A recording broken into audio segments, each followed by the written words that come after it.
मे तातः इति परिभावय सर्वमसारं विश्वं त्यक्त्वा स्वप्नविचारम।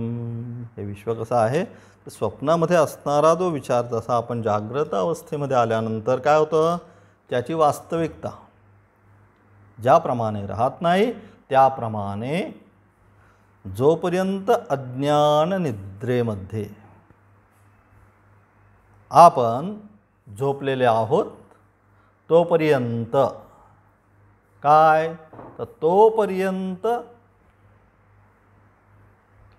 आपली असणारी संपूर्ण व्यावहारिक जी वृत्ती आहे ती सुद्धा कशी आहे तर स्वप्न अवस्थेप्रमाणेच आहे. आणि मग जागृत अवस्थेमध्ये निद्रा, या निशा सर्वभूतानां तस्यां जागृति संयमी यस्यां जागृति भूतानि सा निशा पश्यतो मुनेः. गीता म्हणते या निशा सर्वभूतानां, सर्व भूतमात्रांची जी निशा, निशा म्हणजे जी रात्र आहे, तस्यां जागृति संयमी म्हणजेच थोडक्यात ज्या ठिकाणी संपूर्ण भूतमात्र, संपूर्ण व्यवहार रात्री स्वरूपामध्ये जातो त्यावेळेस हा जाग संयमी आहे. हा काय करतो, तस्याम जागृती संयमी, त्यावेळेस हा जागृत अवस्थेमध्ये असतो. आणि यस्याम जागृती भूतानी सा निशा पश्यतो मुनेः. यस्याम जागृती भूतानी, ज्या अवस्थेमध्ये हे संपूर्ण भूतमात्र जागृत अवस्थेमध्ये येतात त्या अवस्थेमध्ये मात्र हा जो ज्ञानी आहे तो काय करतो, पश्यतो मुनेः, की त्या अवस्थेमध्ये हा त्यांना पाहत असतो. म्हणजे निद्रा आणि जागृत जी अवस्था आहे, कुटील श्लोकामधला एक श्लोक आहे, निद्रा आणि जागृत अवस्था ही जी आहे ही संसारी लोकांनाच आहे. आणि जो तत्वज्ञानी आहे हा तत्वज्ञानी नित्य जागृत अवस्थेमध्येच असतो. तत्वज्ञानी कधीही निद्रा अवस्थेमध्ये जात नाही, हेच या श्लोकाच्या माध्यमातून सांगतात भगवंत सुद्धा.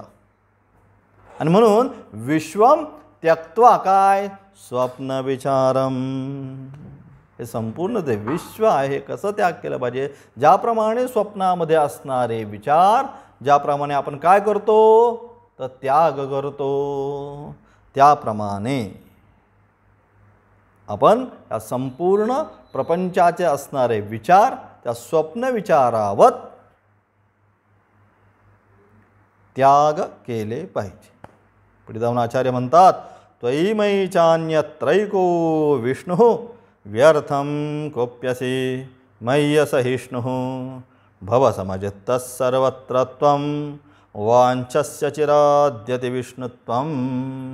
वाञ्छस्य चिरात् अधि विष्णुत्वं म्हणजे वासुदेव सर्वम, ही जी भूमिका आहे ही वासुदेव सर्वम ही भूमिका आचार्य या श्लोकामधून मानतो. की त्वयि मयि च अन्यत्र, म्हणजेच तुझ्यामध्ये, त्वयि म्हणजे तुझ्यामध्ये, मयि माझ्यामध्ये, च अन्यत्र सर्वत्र म्हणजे बाकी ठिकाणी, त्वयि मयि अन्यत्र कोण आहे, एको विष्णु वासुदेव सर्वम, एकच विष्णू तत्व या सर्व ठिकाणी व्याप्त झालेला आहे. ते तुझ्यामध्ये, माझ्यामध्ये, अन्यत्र सर्वत्र ते एकच विष्णू तत्व आहे. त्या विष्णू तत्वाच्या व्यतिरिक्त अन्य येथे दुसरं कोणतंच तत्व नाही. आणि म्हणून त्या ठिकाणी प्रल्हाद आणि हिरण्यकश्यपू जो आहे त्यांची कथेमधून तेच सांगायचं आम्हाला. श्रुती असो, स्मृती असो अथवा पुराण असो, सर्वांच्या माध्यमातून आम्हाला काय करायचं आहे तर एकच सिद्धांत आम्ही प्रतिपादित करतो. कोणता? वासुदेव सर्वम. बुद्धिभेदामध्ये ज्याला नाही कळलं, सहस्रशीर्षा पुरुषः सहस्राक्ष सहस्रपात् स भूमिं विश्वतो हृत्वा अत्यतिष्ठद्दशांगुलम. पुरुष सूक्त की सहस्रशीर्षा पुरुषः सहस्राक्ष सहस्रपात्, की तुमची माझी सगळ्यांची शीर्ष हात डोळे कोणाचे? त्याचेच आहे. अत्यतिष्ठत दशांगुलम, आणि त्याने संपूर्ण व्यावृत्त करून कुठं राहिला? दशांगुलम, या ठिकाणी तो व्याप्त राहिला अंतःकरणात. हेच आम्हाला कोणी सांगितलं? वेदांनी सांगितलं. तीच गोष्ट आम्हाला स्मृती ग्रंथांनी सांगितलं. वासुदेव सर्वं स महात्मा सुदुर्लभः बहुनाम जन्मनामंते ज्ञानवान माम प्रपद्यते. गीता म्हणते एक नाही अनेक जन्म ज्यावेळेस त्याची साधना होईल त्यावेळेस काय होईल? वासुदेव सर्वम स महात्मा सुदुर्लभः, की ते तत्वाचं ज्ञान त्याला तेव्हाच होईल की अनेक जन्माची ज्यावेळेस साधना होईल त्यावेळेस. आणि म्हणून अशा प्रकारे तोच सिद्धांत जो वेदांनी मांडला तोच गीतेने मांडला, वासुदेव सर्वम. आणि ते पण ज्यावेळेस नाही कळालं आम्हाला त्यावेळेस तोच सिद्धांत आम्ही काय केलं? मग पुराणाच्या माध्यमातून, कथेच्या माध्यमातून आम्ही सांगितलं. कोणता? या खांबामध्ये आहे का तो विष्णू वासुदेव? हो, याच खांबामध्ये तो वासुदेव आहे. म्हणून हिरण्यकशिपूने काय केलं? त्या खांबाला लाथ मारली, त्याच्यामधून भगवंताचं प्राकटीकरण झालं. म्हणजे सिद्धांत मूलभूत काय? सिद्धांत मूलभूत एकच. तो श्रुतींनी सुद्धा तोच सांगितला, स्मृतींनी सुद्धा तोच सांगितला, आणि पुराणाच्या द्वारे सुद्धा तोच सिद्धांत आमच्या पुढे सांगितला गेला. वासुदेव सर्वम, वासुदेवा व्यतिरिक्त दुसरं इथे काहीही नाही. म्हणून संन्यासांसाठी सांगितलं काय? त्यांनी कोणी जर पाया पडलं तर त्यांना एकच सांगितलं काय? नारायण नारायण. ह्या शब्दाची काय करायचं? त्यांनी आशीर्वादात्मक काय म्हणायचं? आपण जसं म्हणतो रामकृष्ण हरी, हरिओम, श्रीराम जय राम जय जय राम. मग संन्यासांनी काय म्हणायचं? तर संन्यासांनी जर कोणी पाया पडलं तर त्यांनी फक्त नारायण नारायण, ओम नमो नारायणाय एवढाच शब्दाचा जप करायचा, बाकी त्याच्या व्यतिरिक्त काही नाही. मग नारायण म्हणजे काय आणि आरायण म्हणजे काय? तर नारायण म्हणजे आणि आरायण, आपण सगळे जे आहोत आपण सगळे कोण आहोत? आरायण. अरा इव रतनाभो कले यस्मिन् प्रतिष्ठिता. हा आरा म्हणजे काय? जे बैलगाडीच्या चाकामध्ये जे असते तिला आपण काय म्हणतो? आरा म्हणतो. त्या आरा टाकून काय करतो आपण? संपूर्ण बैलगाडीचं चाक फिरण्याचं काम ती आरा करते. आरा इव रथनाभव. त्याप्रमाणे संपूर्ण आपण आरायण म्हणजे काय? आपण सगळे फिरण्याचं काम आहे आपल्या सगळ्यांचं. काय? जन्म मृत्यू हेच आपण पाहत आलो आत्तापर्यंत. आणि तो नारायण. नारायण म्हणजे तो या जन्म आणि मृत्यूच्या चक्रामध्ये काय करतो? पडत नाही, येत नाही तो. आणि आम्ही सगळे त्याच्यामध्ये सापडतो, म्हणून आम्ही सगळे आरायण आणि तो नारायण. आणि म्हणून ज्यांनी काय केलं? ते नारायणाचं स्वरूप प्राप्त केलं. संन्यासींनी काय केलं? तर ते कारण पुन्हा काय येणं नाही आहे त्यांना. म्हणून त्यावेळेस जेव्हा संन्यास दीक्षा घेतात त्यावेळेसच सगळे श्राद्ध तीर्थ काय जे असेल ते सगळं त्यांच्या हातानेच करायचं आहे. त्याच्यानंतर कोणी त्यांचं करायला येणार नाही. म्हणून ते नारायण स्वरूप असल्यामुळे त्या ठिकाणी नारायण नारायण हे म्हणतात. असो, या ठिकाणी काय? मय्य सहे विष्णू. म्हणून तू काय कर? तू सर्वत्र तो एकच विष्णू आहे, त्या एकच व्यापक विष्णू तत्व सर्वत्र आहे ही भावना मनामध्ये कर. पुढे भव समचित्त सर्वत्रत्वम. तुझं जे चित्त आहे ना हे तुझं चित्त काय कर? सर्वत्र. नारायणच जर सर्वत्र आहे, विष्णूच जर सर्वत्र आहे, तर मग काय कर? तुझं चित्त सुद्धा सर्वत्र समान कर. त्या चित्तामध्ये कुठल्याही प्रकारचे तरंग उठू देऊ नको. तलावाचं जे पाणी असतं ते काय असतं शांत असतं, त्याप्रमाणे मग तरंग कधी उठतात, ज्यावेळेस त्याच्यामध्ये आपण काय करतो, एखादा दगड मारतो किंवा काहीतरी वस्तू आपण त्यावेळेस फेकतो, त्यावेळेस त्याच्यामध्ये तरंग निर्माण होतात. तसं हे जे चित्त आहे तुझं ते काय कर, एकदा नारायणच आहे हे तू जाणलंस, मग काय कर, एकदम समान भावनेने ठेव. त्याच्यामध्ये कोणताच तरंग, मग तरंग कोणता, तू, मी, हा, तो, हे सगळे जे आहेत हे सगळे काय आहेत, हे त्याच्यामध्ये उठणारे तरंग आहेत. आणि एकदा पाण्यामध्ये तरंग उठला की मग त्या पाण्यामध्ये काय होतं, आपण आपलं स्वरूप स्पष्ट पाहू शकत नाही. तसंच येतं चित्तामध्ये जोपर्यंत तरंग आहेत, तरंग कोणते, हेच त्वयी, मयी, अन्य, तो, मी, हा, हे सगळे काय चित्तामध्ये उठणारे सगळे तरंग आहेत. आणि जोपर्यंत, म्हणून काल मी म्हटलो, मी तू पण गेले वाया देखता पंढरीच्या राया, की त्याला एकदा पाहिल्यानंतर, त्या सुस्वरूपाचं एकदा साक्षात्कार झाल्यानंतर मी आणि तू, त्वयी, मयी, हे कुणीच राहणार नाहीये. मग काय होणार आहे, अवघा रंग एक झाला, सगळा रंग तिथं एकच होणार आहे, दुसरा रंगच राहणार नाहीये त्या ठिकाणी. आणि म्हणून अशा प्रकारे काय केलं, भव समजित्त सर्वत्रत्वम, तुझे जे चित्त आहे ना ते चित्त काय कर, सर्वत्र समान भावनेने कर. त्याच्यामध्ये कुठल्याच प्रकारचा तरंग येऊ नको. मग काय होईल, असं ज्यावेळेस तू करशील त्यावेळेस काय होईल, वांचस्य चिराद्यति विष्णुत्वम. आणि असं ज्यावेळेस तुझे चित्त सर्वत्र समान भावनेने होईल, त्याच वेळेस तू काय करशील, तर वांछस्य चिरात, वांछसी अचिरात म्हणजे शीघ्रात, ते शीघ्र कोणाला, आदिविष्णुत्वम, ते जे विष्णुपद आहे त्या विष्णुपदाला तू अत्यंत शीघ्रातिशीघ्र जाऊन काय करशील, तू प्राप्त होशील.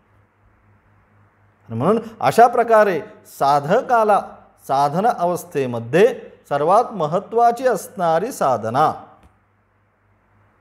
किंवा तो साधक तत्वज्ञानी ज्यावेळेस होतो त्यावेळेस त्याची दृष्टी कशी असते ती या श्लोकामधून सांगितलं. आणि तेच गीता सांगते काय, विद्या विनय संपन्ने ब्राह्मणे गव्यहस्तिनी शुनी चैव स्वपाके च पंडिता समदर्शिनः. कोणी असो, विद्या विनय संपन्न ब्राह्मण, गवी गाय, हस्तिनी हत्ती, शुनी चैव स्वपाके च, शुनी म्हणजे कुत्रा, स्वपाक म्हणजे चांडाल, चांडाल असो किंवा ब्राह्मण असो, या सगळ्यामध्ये काय होईल, जो तत्वज्ञान ज्याने प्राप्त केलेलं आहे, ज्या ज्ञानाच्या आता भूमिका पाहतोय आपण, तिसरी भूमिका काल संपली ज्याच्यामध्ये ब्रह्म जीव ब्रह्म अजून भाव आहे, पण आता चौथ्या भूमिकेमध्ये ज्यावेळेस आज तो येईल त्यावेळेस त्याचा तो भाव सुद्धा नष्ट झालेला असेल. आणि मग तो काय पाहिल, मग तो सर्वत्र काय समदर्शिनः, मग सगळीकडे त्याचं समान दर्शन पाहायला तो सुरुवात करेल. कुठल्या भूमिकेपासून, चौथ्या भूमिकेपासून. आणि म्हणून अशा प्रकारे साधनेची असणारी परिपक्व अवस्था, की साधना ज्यावेळेस आपण करतोय, साधनेची परिपक्व अवस्था म्हणजे काय, तर साधनेची असणारी परिपक्व अवस्था म्हणजे वासुदेव सर्वम. म्हणजे म्हणून सांगितलं बहुनाम जन्मनामंते मनुष्याणाम सहस्रेषु कश्चित् यतति सिद्धये यतता मपि सिद्धाणाम. भगवान म्हणतात किती लांबचा टप्पा आहे, एवढा सहज टप्पा नाही आहे. मनुष्याणाम सहस्रेषु पहिलं सांगितलं, हजारो हजारो मनुष्यामध्ये कश्चित् यतति सिद्धये, एक त्याच्यामध्ये कोणीतरी एखादाच कशासाठी प्रयत्न करतो, सिद्धये. साधना आपण सगळेच करतो, परंतु साधना मागे पाहिलं त्या त्या अनुषंगाने काय ते प्राप्त करण्याच्या अनुषंगाने साधना आपली असते. व्यावहारिक साधना, परमेश्वरा तुझा एवढा जप करतो, त्या जपाच्या बदल्यात मला एवढं कर, ही साधना, ही व्यावहारिक साधना, त्याचा काही उपयोग नाही. म्हणून सांगितलं कश्चिन माम मनुष्याणाम सहस्रेषु कश्चित यतती सिद्धये, सिद्धी प्राप्त करण्यासाठी कोणीतरीच. आणि आशय जे आहेत यततामपि सिद्धानाम, असे सिद्धी प्राप्त करण्यासाठी जे गेलेले आहेत त्यांच्यामध्ये यततामपि सिद्धान, म्हणजे सिद्ध झालेले आहेत त्यांच्याही मध्ये सुद्धा एखादाच कश्चिन माम वेत्ति तत्वतः, म्हणजे किती अत्यंत दुर्लभ. एवढ्या सगळ्यामध्ये एखादाच मला तत्वतः जाणतो. मग तत्वतः जाणणं म्हणजे काय? तर तत्वतः जाणणं म्हणजे वासुदेव सर्वम, या भूमिकेनं राहणं, त्या भूमिकेनं त्याचा असणारा विचार, त्याचा असणारा आचार होणं. म्हणून साधनेची परिपक्व अवस्था म्हणजे सर्वत्र वासुदेव दर्शन. आणि ही अवस्था जीवनामध्ये प्राप्त झाली की त्याला आपण म्हणतो तत्वज्ञानी. तत्वज्ञानी म्हणजे कोण? तोच तत्वज्ञानी की ज्याच्या अवस्थेमध्ये ही भूमिका त्याच्या मनाची झाली. आणि मग असा भूमिकेचा कोण या भूमिकेला जातो? तर या भूमिकेला जाणारा कोणत्या? ज्यामध्ये ज्ञानाच्या असणारी चौथ्या भूमिकेपासून, काल सांगितलं की ज्या 3 भूमिकेमध्ये काय सांगितलं? जीव आणि ब्रह्म हा भेद आहे. पहिली भूमिका शुभेच्छा, काल सांगितलं आपण पाहत होतो ज्ञानाच्या सप्त भूमिका, की पहिल्या भूमिकेमध्ये काय करतो? नित्यानित्य वस्तू विवेक प्राप्त केला. दुसरी विचारणा, गुरु समीप गेला आणि वेदांत वाक्याचं श्रवण मनन आणि निधिध्यासना केली. तिसरी तनुमानसा, काय झालं? मना एकाग्र चित्त झालं. आणि काय झालं? सूक्ष्म वस्तू ग्रहण करण्यासाठी आता काय झालं? त्याचं मन परिपक्व झालं. सूक्ष्म अतिसूक्ष्म वस्तू आता तो ग्रहण करायला लागला. आणि म्हणून या ज्या प्रथम 3 अवस्था आहेत, या प्रथम 3 अवस्थेमध्ये त्याचा जीव आणि ब्रह्मभेद प्रतीत होत होता. आणि आता जी येणारी जी चौथी अवस्था म्हणजे कोणती? सत्वापत्ती. या चौथ्या भूमिकेपासून ज्ञानाच्या काय होईल? जीव आणि ब्रह्मभेद जो होता त्याचा आत्तापर्यंत तो जीव आणि ब्रह्मभेद नाश होण्यास आरंभ. मग चौथी भूमिका कोणती? सत्वापत्ती. मग सत्वापत्ती म्हणजे निर्विकल्प ब्रह्म आत्म ऐक्य साक्षात्कार हा सत्वापत्ती. म्हणजे ब्रह्मस्वरूप आत्मतत्वाचं अपरोक्ष अनुभूती त्याला आता व्हायला सुरुवात होते की मीच ब्रह्म आहे. श्रवण मनन आणि निधिध्यासना परिपक्व अवस्थेला गेला. स्थाणु निखन ज्ञायेन, मागं सांगितलं कोणता ज्ञाय सांगितला? तर स्थाणु निखन. ज्याप्रमाणे आपण काय करतो? तो जो बांबू जो असतो वासा मांडवाचा त्या खड्ड्यामध्ये घालतो आणि काय करतो? कडेने आपण त्याला अनेक प्रकारचे छोटी छोटी दगडं टाकून पहारीने घट्ट करण्याचा प्रयत्न करतो. जोपर्यंत आपण ठोकत राहतो त्याला की जोपर्यंत तो त्या खड्ड्यामध्ये दृढ होत नाही, त्याप्रमाणे श्रवण मनन निधिध्यासनेसाठी काय केलं त्यांनी? ते ब्रह्म म्हणजे मीच आहे याचे निधिध्यासना करून करून आता काय झाला? सत्वापत्तीमध्ये आला. म्हणजे त्याचा आता त्याला अपरोक्ष अनुभूती त्याला आता प्राप्त व्हायला, म्हणजे तो अनुभव त्याच्या मनामध्ये आता तो अनुभवायला लागला. म्हणजे ब्रह्मसत्यम जगन्मिथ्या हे जे वाक्य आहे या ब्रह्मसत्यम जगन्मिथ्या या वाक्याचा आता त्याला काय व्हायला? वास्तविक अनुभव. म्हणजे जगाचं जे मिथ्यात्व आहे हे जगाचं मिथ्यात्व आता त्याला कळायला लागलं. चौथ्या अवस्थेमध्ये आल्यानंतर पाचवी असंसक्ती. मग काय एकदा जगाचं मिथ्यात्व कळाल्यानंतर काय करेल? मग एकदा कळलं की काय हे संपूर्ण संसार जो आहे हा मिथ्या स्वरूपाचा आहे, म्हणजे वास्तविक नाही असं त्याला एकदा कळलं त्याचा अनुभव झाला, मग आता काय करेल तो, मग त्या तत्वाकडे त्याच्या मनाचा ओढा जाईल. म्हणजे सविकल्पक समाधी अभ्यासेन, सविकल्पक समाधीच्या अभ्यासाकडे आता हळूहळू तो निघेल. आणि निरुद्धे मनसी निर्विकल्पक समाधी अवस्था संसक्ती ही सांगितलं की सविकल्पक समाधीच्या अभ्यासाद्वारे इथे आता प्रयत्न नाही आहे. आता काय होणार आहे, त्याची चित्ताची जी वृत्ती आहे, अलग लक्षात, हे आता सगळ्या ज्या याच्या पुढच्या स्टेप आहेत ह्या नॅचरली ॲटोमॅटिक घडायला सुरुवात होणार आहे. तिथे काय आता प्रयत्नपूर्वक नाही आहे, कारण त्या प्रयत्नपूर्वक जी साधना होती या सगळ्या मागे गेल्या. म्हणून मागच्या ह्याच्यात एकदा सांगितलं का, उर्वारुकैव बंधनान मृत्युर मोक्षीय अमृतात्, ज्याप्रमाणे ते फळ एकदा परिपक्व अवस्थेला गेल्यानंतर ज्याप्रमाणे वेलीपासून ते स्वतः सोडून देतं, त्याप्रमाणे आता या अवस्थेपासून काय होणार आहे, त्याचं मन जे आहे ते आपल्या सविकल्प, म्हणजे तो आता ॲटोमॅटिकली त्याला काही करायची गरज नाही पडणार आहे. आता तो यम नियम आसन हे काही आता नाही, तो त्याचं पार पडून पुढे पुढे पुढे पुढे आला आता पार. आणि मग सविकल्पक समाधी अभ्यासाद्वारा मानसिक वृत्तींचा निरोध करून तो काय करेल, तर निर्विकल्पक समाधीची अवस्था होते, त्यास असंसक्ती. म्हणजे सविकल्पाकडून आता काय करतो, निर्विकल्पाकडे जाण्याचा तो प्रयत्न करतो. म्हणजे या अवस्थेमध्ये ज्ञानी ब्रह्माशी एकरूप भावामध्ये राहतो. पण तो एकरूप भावामध्ये जरी ब्रह्माशी राहिला तरी तो वेळेनुसार, म्हणजे अजून परिपक्व अवस्थेला पूर्ण गेलेला नाही आहे, किंचित थोडासा दूर राहिलेला आहे. म्हणून मग काय होतं, तो त्या अवस्थेनुसार पुन्हा काही वेळाने स्वतः पुन्हा जागृत अवस्थेमध्ये येतो. अथवा कोणी काही विचारलं,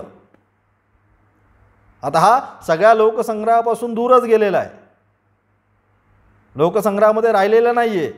मग त्या अवस्थेमध्ये म्हणजे मन उन्मनी भावेला गेलं आणि पुन्हा काय झालं, तो पुन्हा काही कालांतराने पुन्हा खाली आला, ब्रह्मामध्ये जाऊन पुन्हा असं खालीवर खालीवर वेळेनुसार. आणि कोणी समजा काही विचारलं त्याला की महाराज हे असं काय किंवा स्वामी हे असं काय, तर तेवढ्यापुरताच तो काय करेल, त्याला उपदेश करेल. आणि पुन्हा तोच जो ब्रह्मभाव आहे त्या ब्रह्मभावामध्येच तो काय होईल, स्थिर होईल. आणि सगळी आता त्याची जी प्रोसेस आहे ही संपूर्ण त्याची असणारी साधना प्रोसेस ही संपूर्ण आता नैसर्गिक राहणार आहे. याच्यामध्ये आता कृत्रिमता काही राहणार नाही. परमवैराग्य आणि उपरतीमुळे ब्रह्मप्राप्त ज्ञानी महात्म्याच्या या संसार व शरीरापासून अत्यंत संबंध विच्छेद होतो. अत्यंत परम वैराग्याला तो आता जातो. वैराग्य नाही, वैराग्याची ही पुढची अवस्था परमवैराग्य. आणि उपरती, आता काही नको, म्हणजे शरीरामध्ये सुद्धा शरीर अपेक्षित आहे हा भाव सुद्धा काय आता हळूहळू त्याचा संपायला लागतो. म्हणून काही नको, मग काय पाहिजे, फक्त ब्रह्मप्राप्ती जी आहे, ब्रह्मप्राप्ती. ज्ञानी महात्म्याच्या या संसार व शरीरापासून अत्यंत संबंध विच्छेद होतो. आता संसार आणि शरीर यांचा असणारा जो संबंध आहे, यांचा असणारा संबंध काय होतो, अत्यंत विच्छेद होतो. म्हणजे हळूहळू हळूहळू काय होतो, तो संपूर्ण संसारापासून दूर जाण्यास सुरुवात त्याची होते. म्हणजे मग तो कर्म करेल अथवा न करेल त्याला काही आता फरक पडत नाही, कारण त्याच्या दृष्टीने या अवस्थेमध्ये एकदा तो आला की त्याच्या दृष्टीने संसारच आता राहत नाही. ही असणारी अवस्था म्हणजे असंसक्ती. त्याच्या पुढची येणारी अवस्था म्हणजे पदार्थाभावनी. मग पदार्थाभावनी म्हणजे काय, पाचवी जी अवस्था आहे, म्हणजे याच्या पूर्वीची अवस्था असंसक्ती. इथून काय होतोय, तो पाचव्या भूमिकेचा असणारा परिपाक. मग पाचव्या भूमिकेमध्ये तो काय केला, सविकल्पक आणि निर्विकल्पक या दोन्हीचा काय करत होता. निर्विकल्पक समाधीमधून पुन्हा खालीवर खालीवर खालीवर अजून त्याच्या मनाच्या हे चालू आहे, थोडंसं जातोय पुन्हा खाली येतोय, जातोय पुन्हा खाली येतोय. म्हणून त्याचा परिपाक म्हणजे आता जो जाईल तो आता पूर्णच जाणार आहे. म्हणून 5व्या भूमिकेचा असणारा परिपाक व त्यामुळे प्राप्त झालेल्या अभ्यासाद्वारे दीर्घकाळपर्यंत, आता एकदा गेला की बराच वेळ तो त्याच अवस्थेमध्ये तसाच राहणार. म्हणून दीर्घकाळपर्यंत प्रपंचाचा असणारा अभाव त्याच अवस्थेमध्ये, जसे शंकराचार्य होते, शृंगेरीचे शंकराचार्य चंद्रशेखर भारती, त्या अवस्थेमध्ये गेले. एकदा पूजेला जरी बसले तरी पूजा एकदा करता करताना ते अर्चना चालू झाली की ते बिल्वपत्र वाहता वाहता वाहता काय व्हायचं, त्या अवस्थेमध्येच निघून जायचे, तसेच बसून राहणार त्या अवस्थेमध्ये. ती अवस्था अलग अलग, म्हणजे त्या अभ्यासाद्वारे दीर्घकाळपर्यंत प्रपंचाचा असणारा अभाव म्हणजे पदार्थी भावना. आता प्रपंचाचा पूर्ण परिपूर्ण अभावच होऊन जातो, प्रपंचामध्ये येणंच नाही, पूर्ण अभाव झाला प्रपंचाचा. म्हणजे 5व्या भूमिकेत विश्व प्रपंचाचे विस्मरण थोड्या वेळ राहतं 5व्या भूमिकेत, परंतु 6व्या अवस्थेमध्ये प्रपंचाचं जे विस्मरण जे आहे हे काय राहतं, दीर्घकाळपर्यंत तसंच राहतं. आणि म्हणून या अवस्थेमध्ये ज्ञानी देहनिर्वणादी क्रिया स्वतः करत नाही. याच्या वरच्या अवस्थेमध्ये काही काळाने खाली यायचा, पुन्हा वर जायचा, परंतु या अवस्थेमध्ये त्या गेल्यानंतर पुन्हा देह आहे, देहासाठी मला काहीतरी करायचं आहे, ही त्याच्याही वृत्ती परिपूर्ण नाश होऊन जाते. मग अन्यद्वारा कोणी दुसरा, अरे तर हा साधू महात्मा आहे म्हणून कोणाच्या द्वारे उठवला तर तो जागृत अवस्थेमध्ये येतो अथवा नित्य समाधीच्या अवस्थेमध्ये तो राहतो. कारण का, पूर्ण परिपूर्णपणे देहाचा असणारा जो अभाव आहे, भाव आहे, तो देहाचा भाव या अवस्थेमध्ये पूर्ण नाश होऊन जातो. आणि 7वी जी भावना आहे म्हणजे तुर्यगा, ब्रह्मचिंतनामध्ये निमग्न या अवस्थेमध्ये तो ज्ञानी कोणत्याही अन्य पदार्थाचं स्मरण करत नाही, काहीच नाही. आता तुर्यगा म्हणजे कुठलीच नाही, कोणाचं स्मरण करत नाही, फक्त काय होतो, तो ब्रह्माशीच आता पुन्हा येणं नाही. या अवस्थेमध्ये गेला की आता याच्या वरच्या ज्या अवस्था होत्या जाणं थोडंसं येणं होतं, परंतु या अवस्थेमध्ये तुर्यगा अवस्थेमध्ये एकदा तो गेला की त्या अवस्थेमध्येच गेला, पुन्हा आता त्या अवस्थेतून आला. म्हणून ब्रह्मचिंतनामध्ये निमग्न या अवस्थेमध्ये तो ज्ञानी कोणत्याही अन्य पदार्थाचे स्मरण करत नाही, कोणाचंच आता त्याला स्मरण होत नाही. या अवस्थेमध्ये गेलेला महात्मा पुन्हा व्युत्थान होत नाही, तो केवळ ब्रह्मभावामध्येच, म्हणजे त्याला आता कोणीही आणू शकत नाही खाली, तो केवळ आता ब्रह्मभावानेच राहतो. ब्रह्मविद ब्रह्मैव भवती, हे जे श्रुतिवचन आहे त्या श्रुतिवचनानुसार या अवस्थेमध्ये, म्हणजे जी 7वी जी अवस्था आहे, या 7व्या अवस्थेमध्ये असणारा ज्ञानी ब्रह्मस्वरूपालाच तो काय होतो, प्राप्त होतो. तो पुन्हा या भूतलावर येण्याचा प्रयत्न पुन्हा करत नाही, त्या अवस्थेमध्येच तो राहतो. आणि म्हणून अशा प्रकारे पुन्हा ब्रह्मविद, ब्रह्मविद वर, ब्रह्मविद वरियान आणि ब्रह्मविद वरिष्ठ, म्हणजे सत्वापत्ती, असंसक्ती, पदार्थाभावना आणि तुरिया. म्हणजे ब्रह्मविद सत्वापत्ती, असंसक्ती ब्रह्मविद वर, पदार्थाभावना ब्रह्मविद वरियान आणि सर्वात श्रेष्ठ अवस्था जी आहे ती तुरीय अवस्था म्हणजे ब्रह्मविद वरिष्ठ, शेवटची ज्ञानेची असणारी स्टेज. यानंतर काय, तो त्या स्वरूपामध्येच लीन होऊन जातो. म्हणून जो ब्रह्मविद वरिष्ठ महापुरुष आहे त्याच्याबरोबर वार्तालाप न होता केवळ त्याचं दर्शन आणि त्याचं चिंतन यानेच काय होतं, त्याच्या दर्शन आणि चिंतनाने कोण, जो ब्रह्मविद वरिष्ठ आहे, म्हणजे जो 7व्या भूमिकेतला जो ज्ञानी आहे त्याचं केवळ जरी दर्शन झालं, केवळ जरी स्मरण झालं तरी काय होतं, आपल्या चित्तामध्ये असणारा मल, विक्षेप, आवरण, हे आपल्या चित्तामधले जे दोष आहेत ते दोष त्याच्याकडे पाहिल्यानंतर त्याची वृत्ती किंवा ते दोष आपल्या आप नाहीसे होऊन जातात.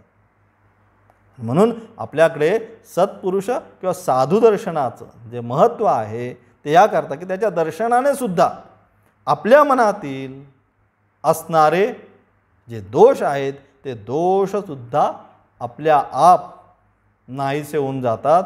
ही ज्ञानाच्या सप्तभूमिकेमध्ये असणारा जो ज्ञानी आहे, म्हणजे जो तुर्यगावस्थेला पोचलेला आहे, ब्रह्मविद वरिष्ठ जो आहे, त्याच्या दर्शनाने होतं. आणि अशा प्रकारे असणाऱ्या या ज्ञानाच्या 7 भूमिका, शुभेच्छा, विचारणा, तनुमानसा, सत्वापत्ती, असंसक्ती, पदार्थाभावना आणि तुर्यगा, 1 बाय 1 एका स्टेपनी तो पुढे जात शेवटची जी स्टेप आहे तुर्यगा, त्या अवस्थेमध्ये ब्रह्मविद ब्रह्मैव भवती, की जे शास्त्राने सुरुवात केली की कुठं जायचं आहे म्हणून सांगितलं, साधना कुठं जायचं आहे हे पहिलं लक्षात आलं पाहिजे की मला ब्रह्मविद ब्रह्मैव भवती. मग त्या अनुषंगाने साधना करत करत करत करत तो त्या पदाला म्हणजे ब्रह्मपदाला एकदा गेल्यानंतर नदस्य प्राणाः उत्क्रमन्ति शास्त्र म्हणतं. मग त्याचे प्राण जे आहेत ते प्राण उत्क्रमण करत नाही. मग काय होतं, अत्रैव प्रलीयते, त्याचे जे प्राण आहेत ते इथेच जे पंचतत्व आहे त्या पंचतत्वामध्ये विलीन होतात आणि तो ब्रह्मभावाशी एकरूप होतो. ही असणारी साधनेची अत्यंत परिपक्व अवस्था. आणि ही अवस्था प्राप्त करण्यासाठी ही सगळी असणारी साधना. म्हणून ही सगळी साधना जोपर्यंत व्यवस्थित होत नाही तोपर्यंत त्याची परिपक्व अवस्था काय, ब्रह्मविद ब्रह्मैव भवती, ही परिपक्व अवस्था आपल्याला प्राप्त होत नाही. म्हणून परिपक्व अवस्था साध्यावर लक्ष ठेवायचं. आता आपल्याला काय करायचं, साध्य काय आहे, ब्रह्मविद ब्रह्मैव भवती हे साध्य आहे. मग त्याच्या अनुषंगाने ही साधना आहे. आणि ही साधना अशा प्रकारे ज्यावेळेस आपण चालू करू त्यावेळेस ते पद प्राप्त होईल. आणि एकदा त्या पद प्राप्त झाल्यानंतर त्याचे प्राण उत्क्रमण करत नाही. म्हणजेच काय होतं, पुनरपि जननम पुनरपि मरणम पुनरपि जननी जठरे शयनम, हे जन्म मरणाचं जे चक्र आहे त्या जन्ममरणाच्या चक्रामधून तो पार होतो.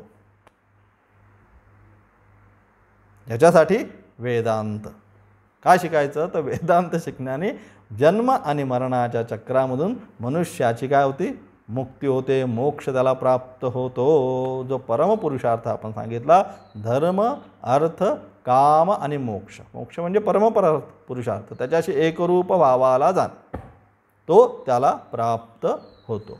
ओम तत्सत.